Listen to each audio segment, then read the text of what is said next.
ননি যদি না বলতো তাহলে তো আমি জানতেই পারতাম না যে আজকের দিনটা কি।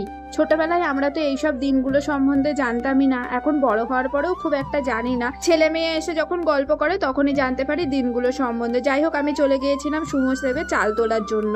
বাড়িতে চলে এসেছিলাম, আর আজকে ছিল সোমবার, শ্রাবণ মাসের 3য় সোমবার, তাই সোনা আজকের পুজোটা করছে। আর সোনার আজকে থেকে সেকেন্ড সামেটিভের এক্সাম শুরু, ওই জন্য বাড়িতে এসেই আমি স্নান করতে যাওয়ার আগে রান্নাটা বসিয়ে দিয়েছিলাম। আর সোনা বলেছে না ও ডিম খেয়ে পরীক্ষা দিতে যাবে, না ও মাছ খেয়ে পরীক্ষা দিতে যাবে। ডিমে অনেকেই বলে সমস্যা হয়, কিন্তু মাছে কি সমস্যা আমি জানি না। আমি ওকে বলেছিলাম মাছের ঝোল করে দেবো, ও একদম না করে দিয়েছে। ও বলেছে ওর জন্য ডাল আর আলু ভাজা করে দিতে।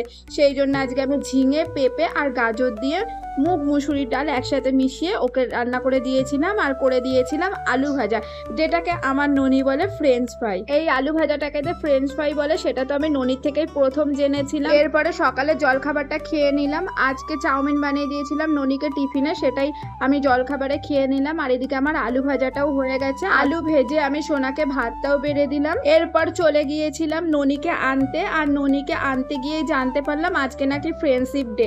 ওই দেখো হাতে একটা ব্যান্ড বেঁধেছে। তারপর বাড়ি এসে দুজনের জন্য দুটো মাছ ভেজে নিলাম, দিয়ে আজকের লাঞ্চটা শেষ করলাম। চলো তাহলে ভিডিওটা এখানেই শেষ করি। তোমরা সবাই অনেক ভালো থেকো, অনেক সুস্থ থেকো।